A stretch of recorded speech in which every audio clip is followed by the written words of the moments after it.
Hello and welcome to our tour of Temis in Skovos. Diablo 4, Lord of Hatred. This is a city tour.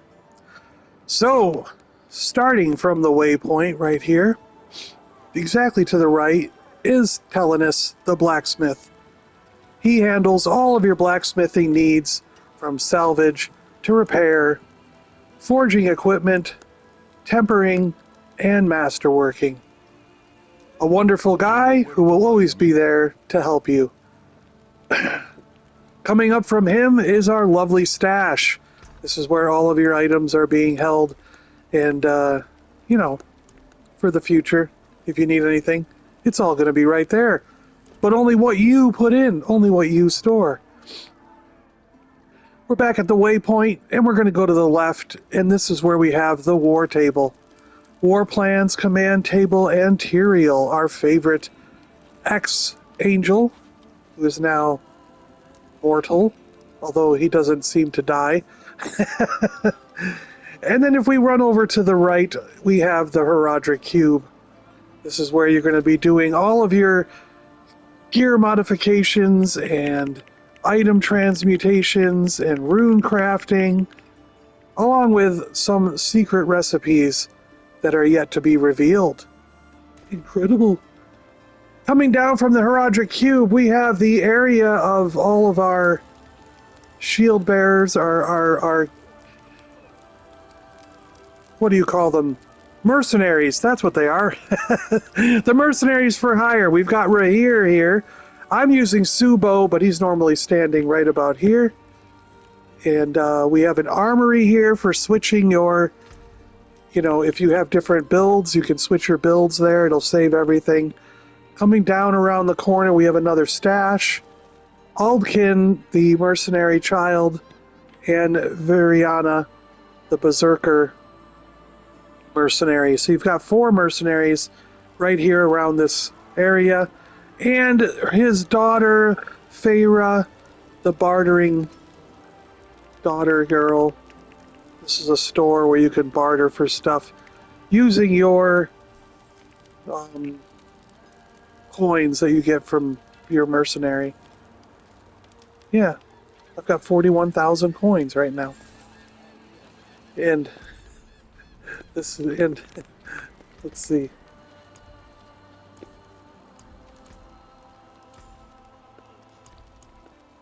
$622 bags to open.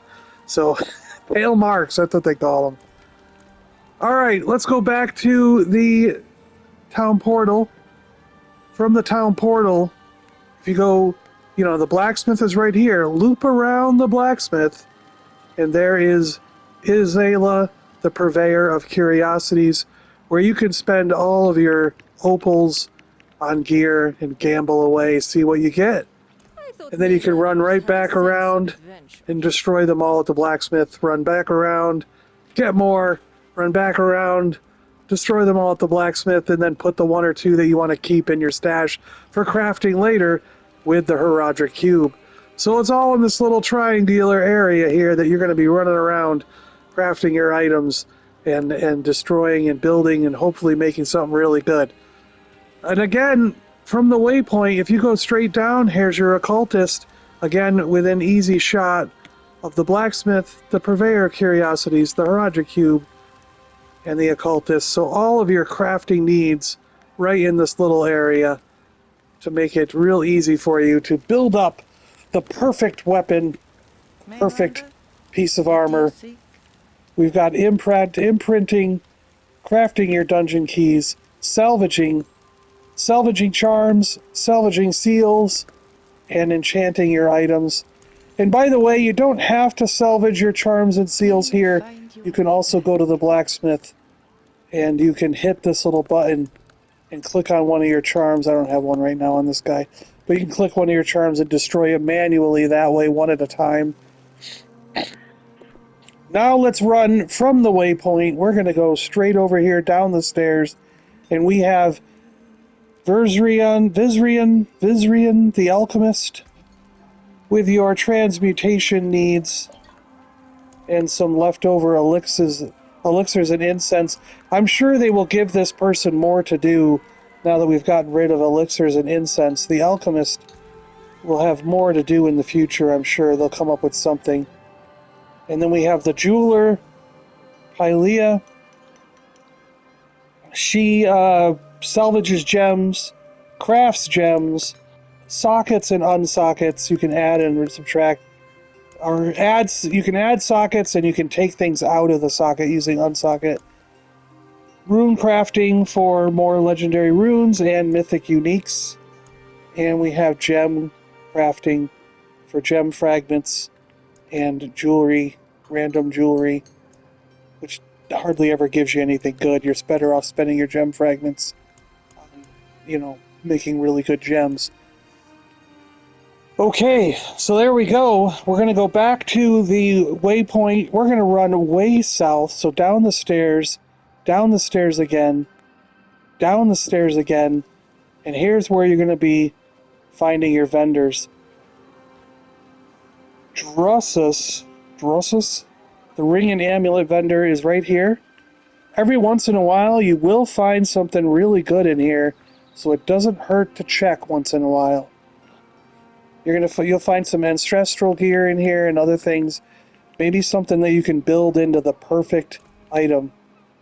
And if we loop around over here, you have your armor vendor, which I've been told once in a while will sell a cow crown, like something from the Cow King can be in here. But I haven't seen it yet. I don't know if that's true or not. And then the weapon vendor over here. So there's look at that. Critical strike damage, and it's a 900 ancestral. That one you might be able to turn into something really good. Better than what I'm currently carrying around with me. So you might be able to make something good out of some of this stuff by going to our crafting guys up here. Occultist, Blacksmith, or Roger Cube. Make yourself something good. Alright, we're back at the waypoint. A couple other things I want to show you. If you run by the war table down the stairs, you've got your Tree of Whispers turn in with the crow of the tree. We're going to come back up. If you run straight up, you've got your pit right here. If you go around the pillar, you've got your Spirit Brazier for the Undercity, and the portal will open up right here, so you can get to that Undercity. So it's pretty easy, straight line from the main town hub, pit and Undercity, straight up. And then if you run over here to the left, right here at this pillar, you've got the escalating dungeon thing that you fight until you die. I guess I haven't done the quest on this character, but believe me, it'll open up once you do the quest. And this will be where you do that thing and keep blasting waves until you die. Once you die, it's over. We're back here in the center of town again. We're going to run straight to the left, down the stairs. And if you ever need it, here's your stable master. So you can do your wardrobe, stable, and appearance. Most of us do that from the wardrobe right here, but if you ever need to talk to the guy in person, he's right here, and it looks pretty cool. The graphics and what's around look pretty cool.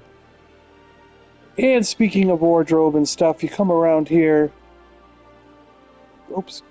go into this building, and you can run to the end and see the actual wardrobe sitting there. Talk to the fisherman if you want to. Pretty cool.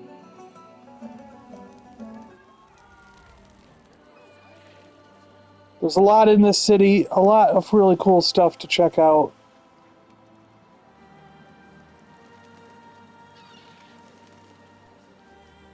It's a really nice main hub now for the game.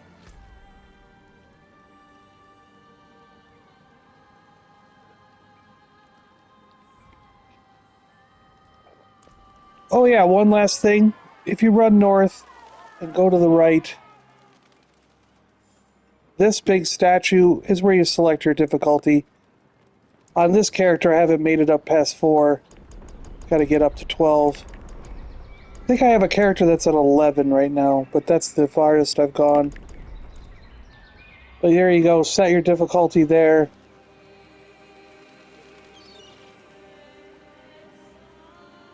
And make sure you check out the map, just so you see, because there are a couple dungeons on this lovely island that you can explore. Alright guys, I hope that you got something out of this quick tour of the Skovos Island's main hub, Greetings. Temis. And I guess we'll see you guys later, right? I'll be seeing you.